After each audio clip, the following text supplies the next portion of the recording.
Hello students, good morning. So once again welcome to the channel.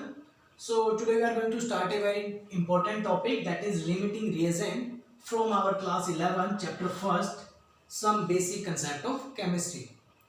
Okay, so चलिए देखिए कि जैसा कि हमें नाम से ही आइडिया हो रहा है लिमिटिंग रिएजेंट, तो सबसे पहले तो इसकी डेफिनेशन ही क्लियर होनी चाहिए, what is the meaning of limiting reagent. Okay, कि थोड़ा बहुत तो नाम से ही आइडिया हो रहा है कि that reagent which limit the reaction, है ना, कि वो रिएजेंट जो रिएक्शन को लिमिट लगा देता है, जो रिएक्शन को रोक देता है. और मैं हम दूसरे तरीके की बोल सकते हैं कि that reactant which stop the reaction,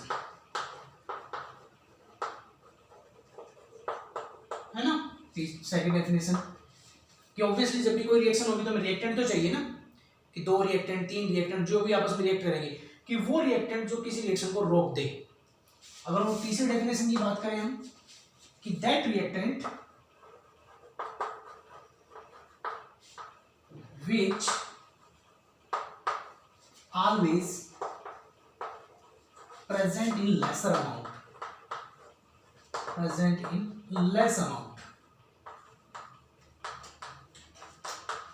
ठीक है, कि वो रिएक्टेंट जो हमेशा रिएक्शन में लेस अमाउंट में प्रेजेंट है, क्वांटिटी में कम होता है इसलिए जल्दी से कंज्यूम हो जाता है. सो that is called limiting reagent. Yes, तो चलिए इसको एक एग्जांपल से समझते हैं बेटा. कि सपोज कोई एक कार मैन्युफैक्चरिंग कंपनी है, कोई कंपनी है जो कार बनाती है, और ओके, और उसको एक महीने में 1 मंथ में उसको चाहिए 100 कार तैयार करनी है ना. अब ऑब्वियसली कि वो जो मैन्युफैक्चरिंग कंपनी है अलग अलग जो अलग अलग और छोटी यूनिट्स हैं, अलग अलग जो छोटी कंपनीज हैं उनसे अलग अलग पार्ट्स तैयार करवाती है. कि मान लिया एक ए कंपनी है, एक बी कंपनी है, एक सी कंपनी है. ये जो कंपनी है कार बनाने वाली, इन्होंने इसने 3 कंपनियों को ऑर्डर किया. एक कंपनी क्या करती है, पूरा बॉडी स्ट्रक्चर तैयार करती है. एक कंपनी क्या करती है, व्हील्स बनाती है ना. एक कंपनी क्या करती है, इंजन तैयार करती है. अंडरस्टैंड. तो इस कंपनी ने क्या किया, इन तीनों कंपनीज को ऑर्डर कर दिया कि मुझे एक महीने में 100 गाड़ियां चाहिए. ये काम में कंपनी से यहाँ से अलग अलग जगह से पार्ट्स बन के आएंगे और यहाँ पर आके असेंबल हो जाएंगे. अंडरस्टैंड. तो ड्यू टू मेन लिया, मान लीजिए कि इस ए ने अपना काम टाइम से कंप्लीट किया. ए ने एक महीने के अकॉर्डिंग अपनी जितनी बॉडी तैयार करनी थी गाड़ी की वो तैयार करके रख दी. ओके. इस सी ने क्या किया, अपने एक महीने के अकॉर्डिंग जितने इंजन बनाने थे वो भी इंजन भी सारे तैयार करके रख दिए. बट जो बी है, हो सकता है वो किसी रीजन से, ड्यू टू एनी रीजन, हो सकता है वहां पे वर्कर की स्ट्राइक हुई हो या कोई भी रीजन है, जो बी है वो टाइमली अपना काम कंप्लीट नहीं कर पाई. तो क्या बताइए, क्या गाड़ी जो ये कंपनी इसकी 100 गाड़ियां एक महीने में तैयार हो जाएंगी? भाई ए ने अपना काम पूरा टाइम से किया, सी ने अपना काम पूरा किया टाइम से, बट बी के कारण, बी में जो भी उनके वर्कर्स की स्ट्राइक की वजह से, ड्यू टू एनी रीजन, बी अपना काम टाइम से कंप्लीट नहीं कर पाई. तो इसका मतलब ये जो 100 गाड़ियां बननी थी उन सभी की सभी गाड़ियों का जो काम है रुक जाएगा. यस या नो. तो इसका मतलब इन 100 गाड़ियों की जो टोटल मैन्युफैक्चरिंग थी उसको रोकने वाला कौन है, बी. अंडरस्टैंड. तो इसका हम बोल सकते हैं कि जो बी है हमारा, दैट इज लिमिटिंग रिएजेंट, जिसने काम को रोक दिया. यहां तक समझ में आई कि कोई भी ऐसी रिएक्टेंट किसी भी रिएक्शन के अंदर जो किसी रिएक्शन को स्टॉप कर दे, दैट इज लिमिटिंग रिएजेंट. तो ये हमने एग्जांपल लिया. ओके. तो चलिए अब इसको एक न्यूमेरिकल एग्जांपल से समझते हैं, बात करते हैं कि न्यूमेरिकल में कैसे क्वेश्चन पूछा जाता है. और ये कितना इंपॉर्टेंट टॉपिक है कि इसके ऊपर हमेशा न्यूमेरिकल ही पूछा जाता है ना. इस पे आपको न्यूमेरिकल बन के आता है श्योरली. तो ये इसको न्यूमेरिकल्स के पॉइंट से अच्छे से समझना है. चलिए एक न्यूमेरिकल लेते हैं. देखिए 1 ग्राम 1.0 gram of magnesium burn in closed vessel. closed vessel with 0.5 gram of oxygen, okay, which is the limiting reagent,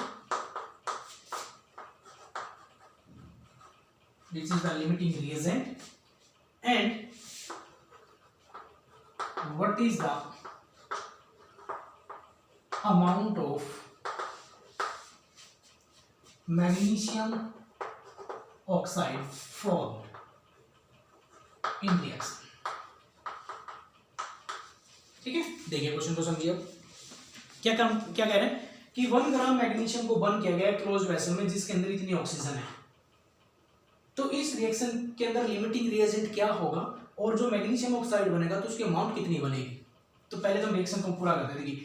हमें पहले किसी भी ऐसे न्यूमेरिकल के अंदर रिएक्शन आनी चाहिए कि when magnesium react with oxygen तो प्रोडक्ट क्या बनता है आपका MgO, ओके। तो बट हमें 10th क्लास में पढ़ के आए कि every chemical reaction should be balance, okay. तो इस केमिकल रिएक्शन को हमें बैलेंस करना पड़ेगा मैग्नीशियम 2, ओके। तो अब यहां से इनका मोलर मास निकालिए। मैग्नीशियम का मास कितना होता है 24, तो मैंने इसको 24 से मल्टीप्लाई कर दिया। ऑक्सीजन का कितना होता है बेटा, एक का होता है 16, तो दो का कितना हो गया 32 ग्राम।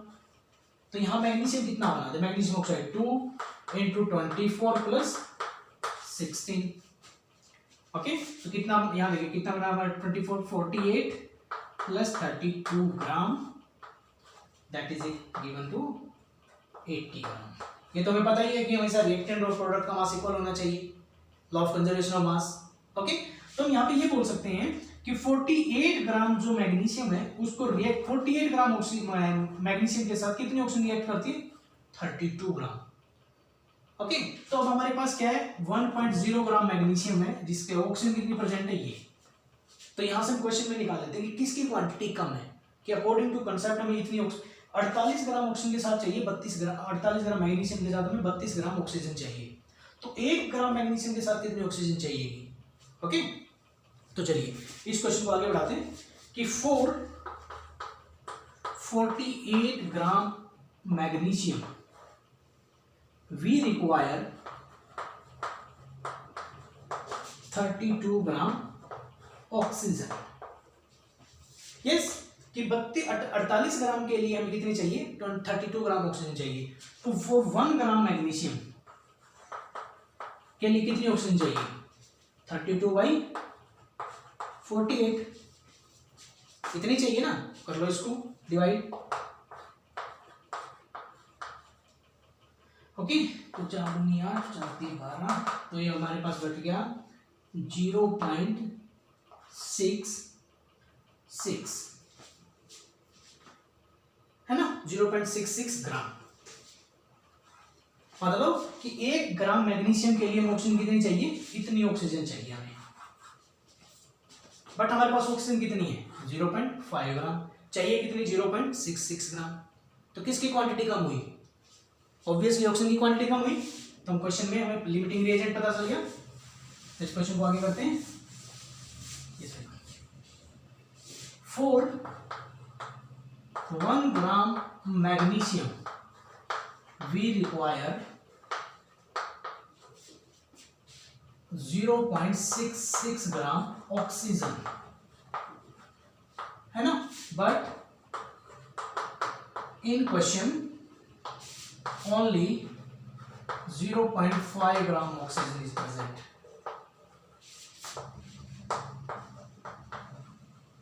है ना। So oxygen is the limiting reagent। yes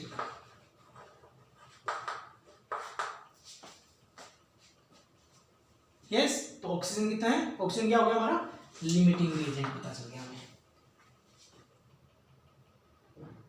okay. तो यहां से लिमिटिंग रिएजेंट की क्वांटिटी पता चल गई। अब हमें बात क्या करनी है कि अगर 1 ग्राम ऑक्सीजन को हम 1 ग्राम मैग्नीशियम को रिएक्ट करवाएं इसके साथ, तो हमें कितनी चाहिए, ऑक्सीजन तो चाहिए इतनी, लेकिन हमारे पास है कितनी 0.5 ग्राम। तो कितना प्रोडक्ट बनेगा, वही कुछ मैग्नीशियम बच जाएगा ना, ऑब्वियसली उसके लिए क्वांटिटी ज्यादा चाहिए। अब हमें क्वेश्चन का सेकंड पार्ट था कि मैग्नीशियम प्रोडक्ट कितना बनेगा। ओके, तो चलिए आगे बात करते हैं।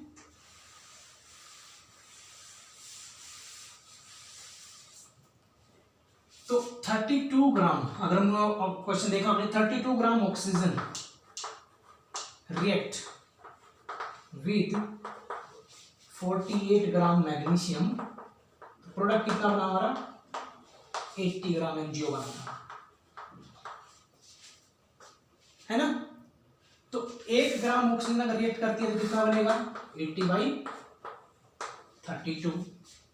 अगर हमारे पास ऑक्सीजन कितनी है, 0.5 ग्राम, तो कितना मैग्नीशियम ऑक्साइड बनेगा, 0.5 ग्राम मैग्नीशियम ऑक्साइड कितना बनेगा भाई, कि जब 32 ग्राम ऑक्सीजन रिएक्ट करती है तो मैग्नीशियम ऑक्साइड बनता है 80 ग्राम, है ना। 1 ग्राम ऑक्सीजन रिएक्ट करेगी तो कितना बनेगा, 80/32, ये तो फिक्स क्वांटिटी अभी, है ना। और 0.5 ग्राम ऑक्सीजन रिएक्ट करेगा तो कितना प्रोडक्ट बनेगा, मल्टीप्लाई बाई 0.5। तो इसको सोल्व कर लो, आगे पॉइंट हटा लो, 80/32 इंटू 5 डिवाइड बाई 10, 10 से हमारा 10 का 40, जो हाथ चुकी 32, 5/4 तो 4 बचा हमारे पास 1, 4 8, लगभग इतने ग्राम, 1.2 ग्राम मैग्नीशियम ऑक्साइड बनेगा।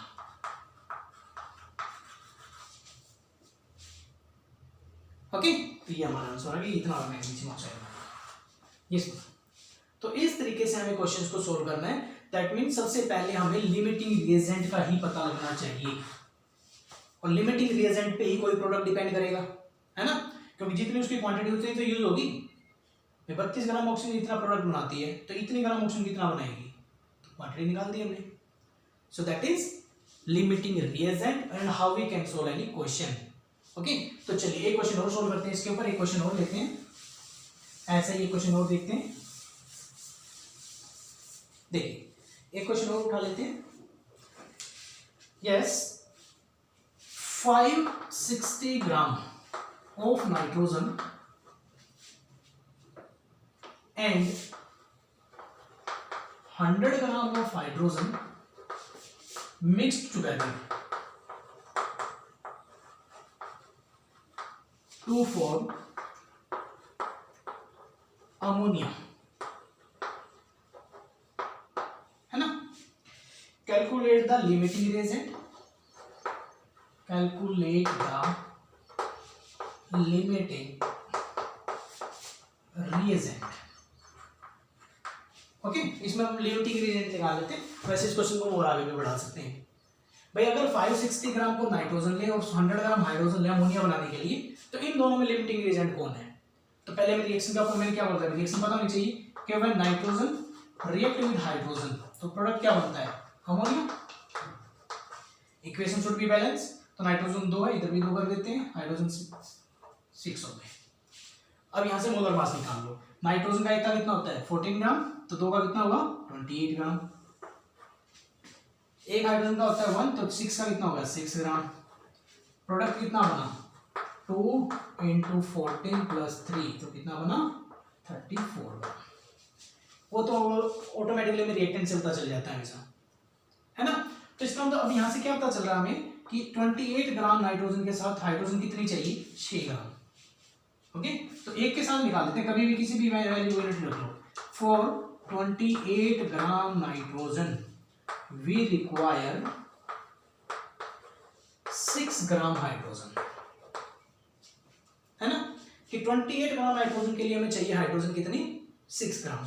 तो 1 ग्राम नाइट्रोजन के लिए कितनी चाहिए 6/28, और हमारे पास नाइट्रोजन कितनी है 56 ग्राम, 560 ग्राम।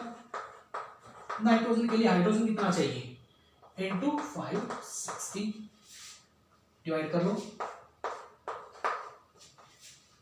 दैट इज 120 ग्राम। मतलब हमें हाइड्रोजन चाहिए 120 ग्राम, बट हाइड्रोजन है कितनी हमारे पास 100 ग्राम, है ना, कम क्वांटिटी है।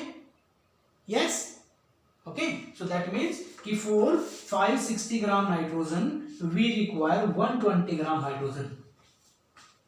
Okay, but hydrogen is in lesser amount. Okay, so limiting reagent कौन हुआ? So limiting reagent is hydrogen. तो लिमिटिंग रिएजेंट हमारा हाइड्रोजन है बेटा. भाई हाइड्रोजन हमें चाहिए 120 ग्राम, लेकिन यहाँ पे 100 ग्राम ही है, तो इसका मतलब 100 ग्राम यूज होते ही रिएक्शन रुक जाएगी. दैट मीन्स कि इसमें से हमारा नाइट्रोजन कुछ न कुछ बच जाएगा. तो हमेशा क्वेश्चन में ऐसा पूछा जाएगा आपसे कि पहले तो लिमिटिंग रिएजेंट निकालेंगे, फिर प्रोडक्ट कितना बनेगा, तो इसका मतलब 100 ग्राम के साथ कितनी नाइट्रोजन रिएक्ट करेगी, रिमेनिंग प्रोडक्ट क्या बचेगा, रिमेनिंग हमेशा ये नाइट्रोजन बचेगी, तो क्वांटिटी निकाल सकते हैं. Understand? So that is a very easy topic and very important topic. Okay, now you will try some question, numerical question on this topic. Okay.